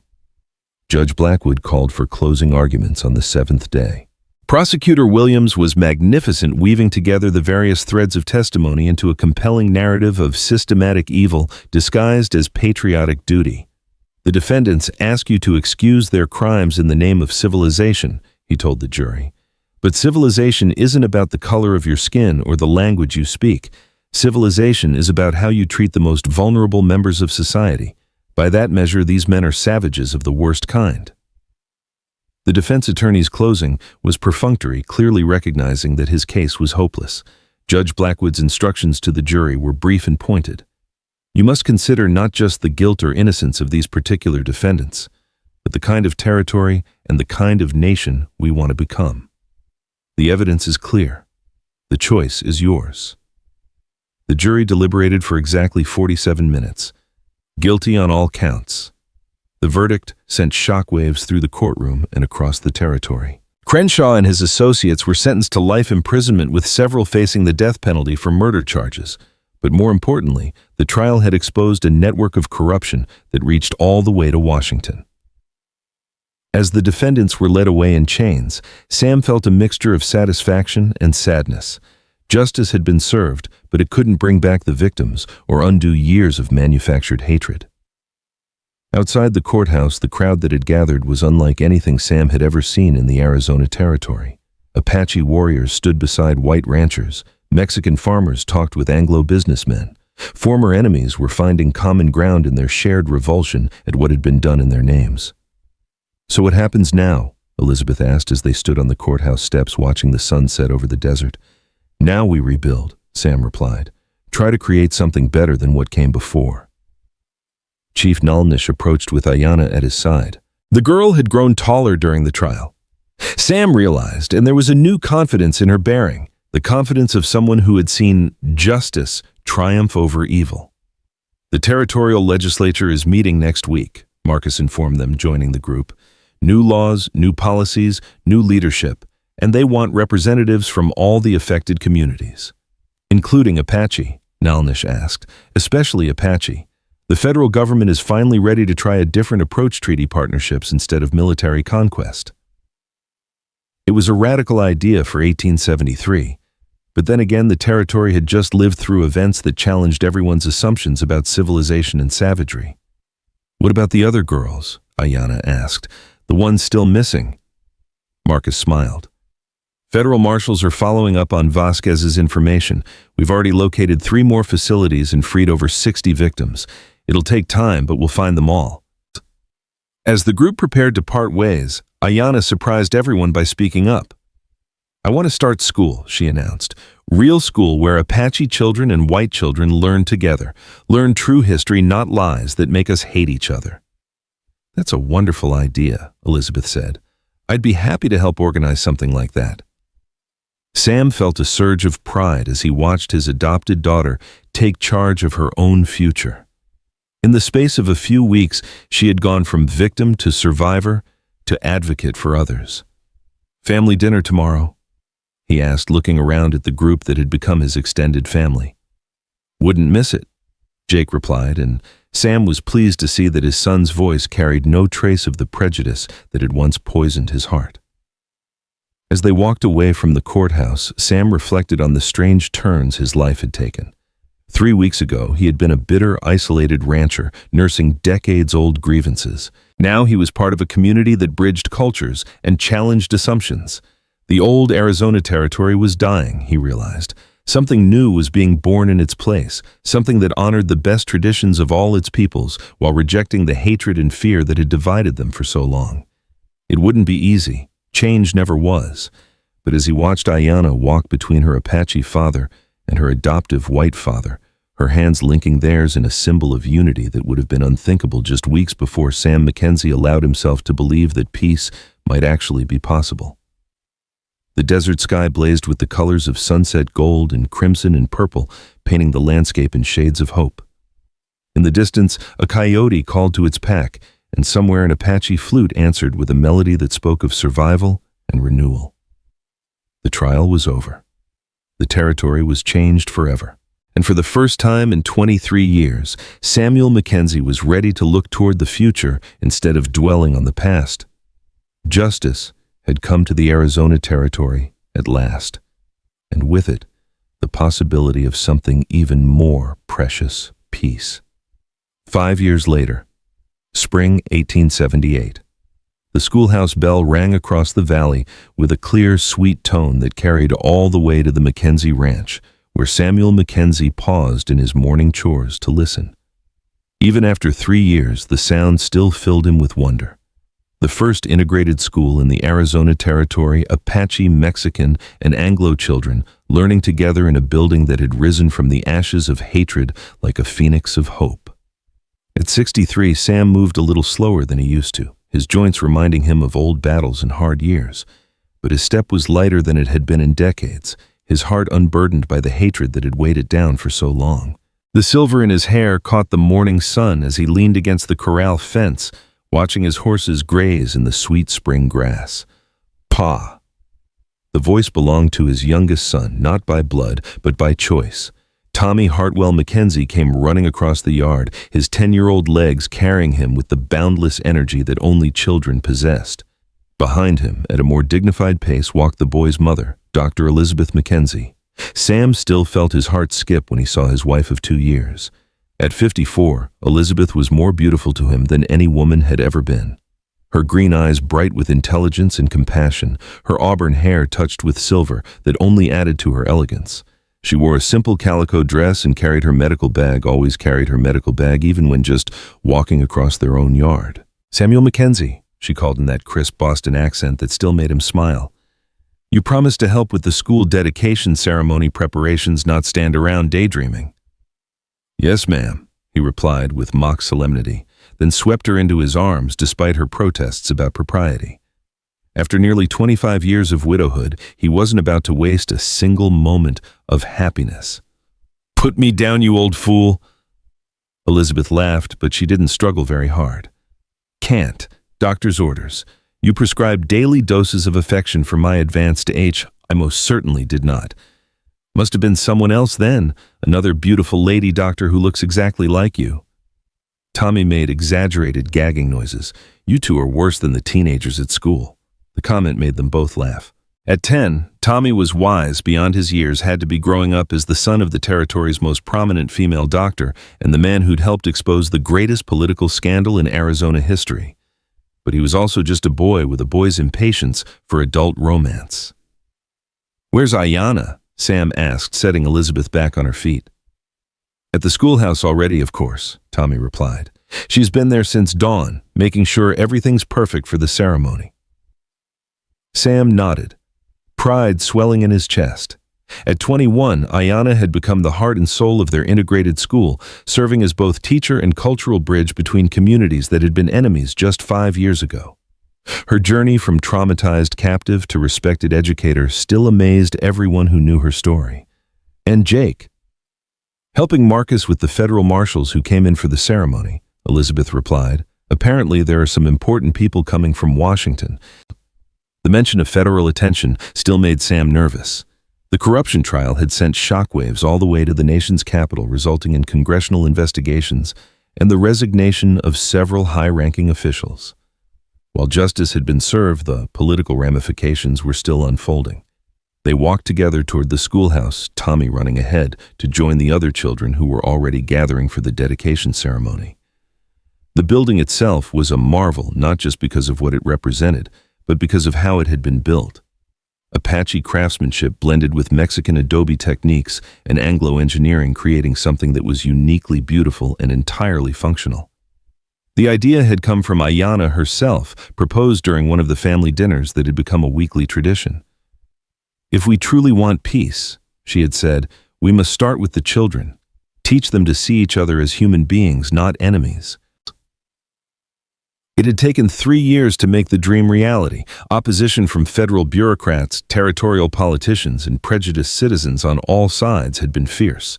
But the coalition that had formed during the corruption trial had held together, united by shared experiences and a common vision of something better. Chief Nalnish appeared at Sam's elbow, moving with the silent grace that never failed to impress. At 67, the Apache leader looked every day of his age, but his eyes remained sharp and his bearing dignified. Today he wore a mixture of traditional Apache dress and formal American clothing, a visual symbol of the cultural bridge he'd helped build. "My friend," Nalnish said in his careful English, "you look worried." "Always do when federal officials come calling," Sam admitted. "Old habits." "These are different officials, ones who want to learn, not conquer." It was true. The scandal had cleared out most of the corrupt territorial administration, replacing them with federal appointees who genuinely seemed interested in finding alternatives to the cycle of violence that had plagued the region. But trust, once broken, was slow to rebuild. They reached the schoolhouse to find organized chaos. Children of all ages and backgrounds were running around in their best clothes, supervised by a collection of adults who represented the new Arizona Territory in all its diversity. Mexican mothers chatted with Apache grandmothers. Anglo fathers worked alongside Tohono O'odham elders. Former enemies had become neighbors, united by their children's futures. At the center of it all stood Ayanna, magnificent in a white dress that combined Apache beadwork with American styling. Her long black hair was braided with colorful ribbons, and her face glowed with the quiet satisfaction of dreams made real.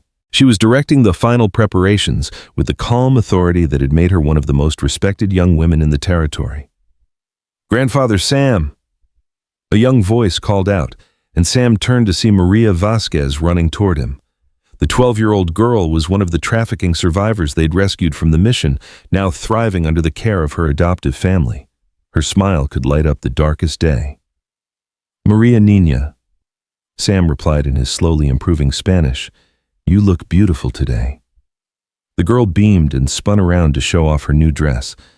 "Mama Elena made it special for the ceremony. She says today is a day to remember forever." She's right about that. As Sam watched Maria run back to her friends, he reflected on the miracles that had emerged from the darkness of 5 years ago.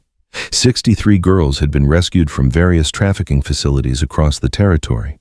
Most had found new homes and new families. Some, like Maria, had been adopted by Mexican families who understood their trauma.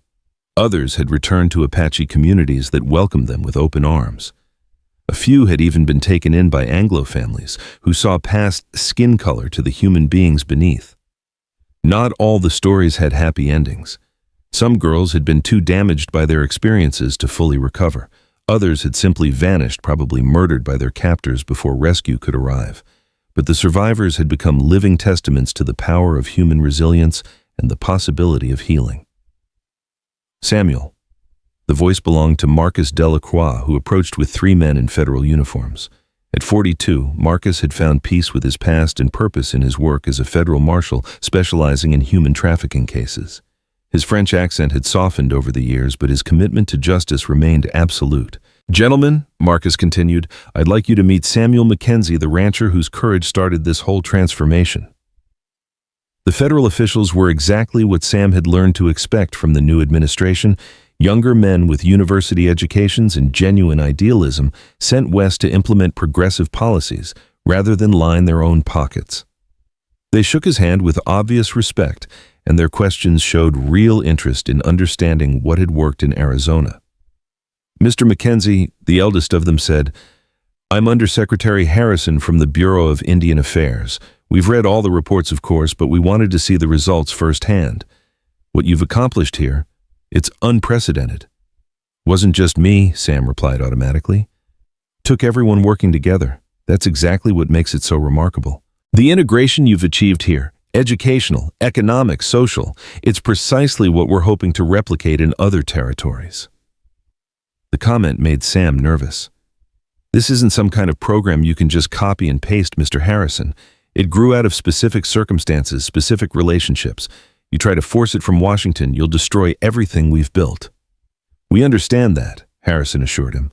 "We're not here to impose federal mandates. We're here to learn, to see what organic cooperation looks like when it's allowed to develop naturally."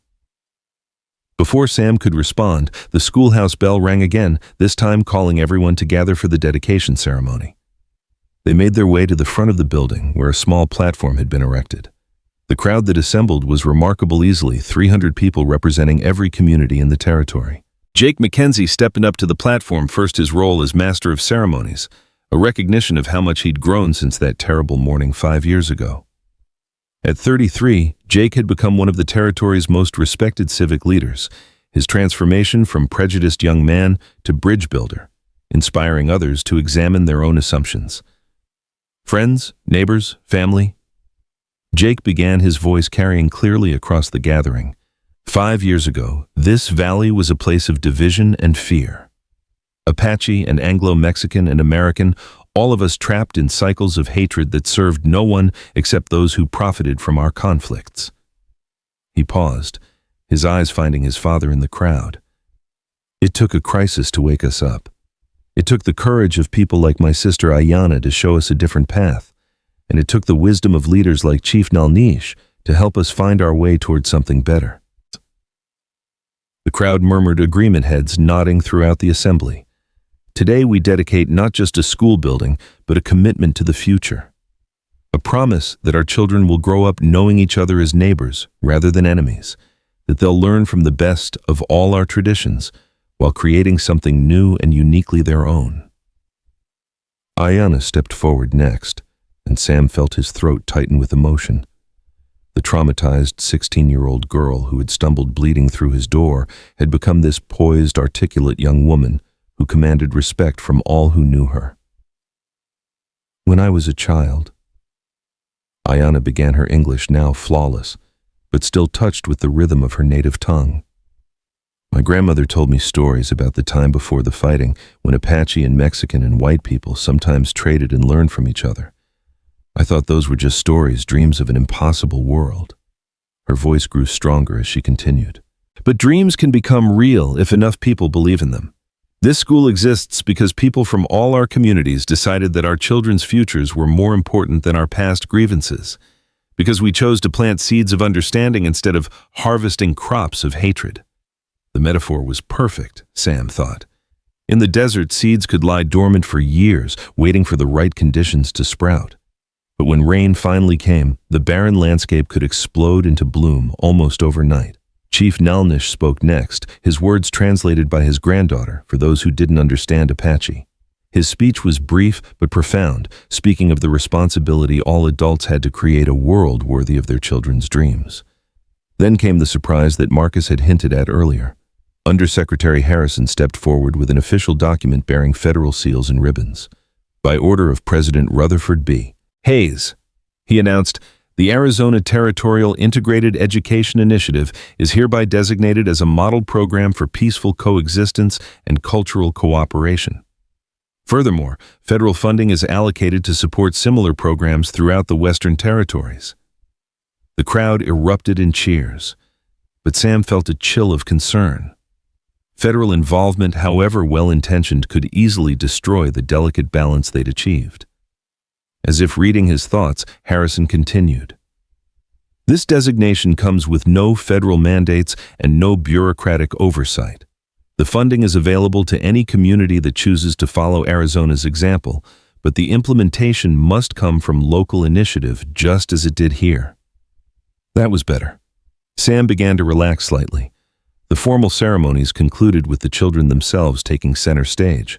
A choir of Apache, Mexican, and Anglo voices sang a song that Ayanna had composed, blending traditional melodies from all three cultures into something that was both familiar and entirely new. As the music swelled across the valley, Sam found himself thinking about Margaret, the wife he'd lost so many years ago. Would she have approved of the choices he'd made? Would she have understood his decision to adopt an Apache daughter, to marry a Yankee doctor, to help build a world so different from the one they'd known? The answer came to him with surprising clarity. Margaret had died defending their children from what she thought were Apache raiders, If she could have known that those raiders were actually white men in disguise, that her death was part of a conspiracy designed to fuel hatred and division, she would have been among the first to work for the peace they'd achieved. The ceremony ended with a community feast that stretched well into the afternoon. Tables groaned under the weight of food representing every culture in the territory. Apache venison and Mexican tamales, Anglo apple pies, and Tohono O'odham cactus fruit. Children played games that blended traditions, while adults shared stories and planned for the future. As the sun began to set, Sam found himself sitting with his extended family on the schoolhouse steps watching the crowd slowly disperse. Elizabeth leaned against his shoulder, her medical bag finally set aside for the day. Tommy had fallen asleep in Ayanna's lap, exhausted by the excitement. Jake was deep in conversation with some of the federal officials, his natural leadership apparent to anyone who watched him. "What are you thinking about?" Elizabeth asked softly. "The future," Sam replied. "For the first time in years, I'm actually looking forward to it instead of dreading it." "Any particular reason?" Sam gestured toward the scene in front of them, children from different cultures playing together without consciousness of difference, adults from formerly hostile communities working together on shared projects, the school building itself standing as proof that seemingly impossible dreams could become reality. "Look at them," he said. 5 years ago, half these people would have been shooting at the other half. Now they're planning a summer festival together. "It's remarkable," Elizabeth agreed, "but it's also fragile. One crisis, one demagogue, one return to old fears, and it could all fall apart." She was right, of course. Peace was always more fragile than war, requiring constant tending like a garden in the desert. But Sam had learned something important over the past 5 years. Even fragile things could be remarkably resilient if enough people were committed to protecting them. "Maybe," he said, "but look at those children. They're growing up together, learning together, becoming friends. When they're adults, they won't have the same prejudices we did. They'll build something even stronger." Ayanna stirred at the sound of her name, careful not to wake Tommy as she shifted position. "What are you two plotting?" she asked with a smile. "World peace," Sam replied. "Want to help?" "Always," she said without hesitation. "What did you have in mind?" "I was thinking about your idea for a summer festival. Something that brings in people from all over the territory, shows them what we've accomplished here." Ayanna's eyes lit up. "A celebration of all our cultures together, music, food, crafts, storytelling, show people that diversity makes us stronger, not weaker." "Exactly. And maybe some of those federal officials could attend, see how organic cooperation really works." Elizabeth nodded approvingly. "It's a good idea. Give people hope, show them what's possible." They spent the next hour planning details, their conversation ranging from practical logistics to grand visions of the future. As darkness fell, and the last of the ceremony guests departed, Sam felt a deep sense of contentment settle over him. The ranch house that had once echoed with loneliness was now filled with the sounds of family. Elizabeth checking on patients who might need her during the night. Tommy chattering about the friends he'd made at the ceremony, Ayanna practicing a new song on her guitar. Jake working on correspondence with territorial officials. This was what he'd fought for. Sam realized.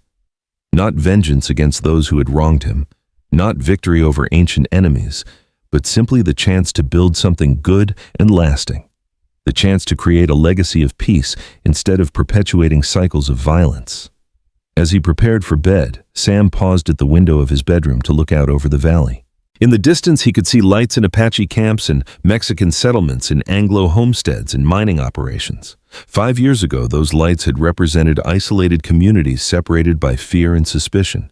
Now, they were part of a network of cooperation that was transforming the entire territory. Change was coming to the American West, whether people wanted it or not. The question was whether that change would be driven by fear and exploitation or by hope and cooperation. Here in this valley, at least hope was winning. "Samuel," Elizabeth called from the bed, "come away from that window. You can save the world tomorrow." "Yes, ma'am," he replied, but he took one last look at the peaceful valley before closing the curtains. In the morning there would be work to do. There always was. prejudices to overcome fears to address problems to solve, the festival to plan the school to expand the delicate web of cooperation to strengthen and protect. But tonight, for the first time in 23 years, Samuel McKenzie went to sleep without the weight of hatred in his heart. He had finally learned the difference between justice and vengeance, between peace and mere absence of war. Outside his window, a coyote called to its pack, and from somewhere in the darkness, an Apache flute answered with a melody that spoke of survival and renewal of seeds planted in desert soil that had somehow found the strength to bloom. The old Arizona territory was gone forever, replaced by something unprecedented in American history. A place where people of different races and cultures had chosen cooperation over conflict, where children grew up seeing diversity as strength rather than threat. It wasn't perfect, it never would be. But it was good, and it was growing stronger every day. And sometimes Sam reflected as sleep finally claimed him, that was enough to change the world. In the years that followed, the Arizona model would indeed spread to other territories, adapted to local conditions but always maintaining the core principle that had made it work. Real change had to come from the people themselves, not from government mandate or military force. The school would expand into a college, then a university.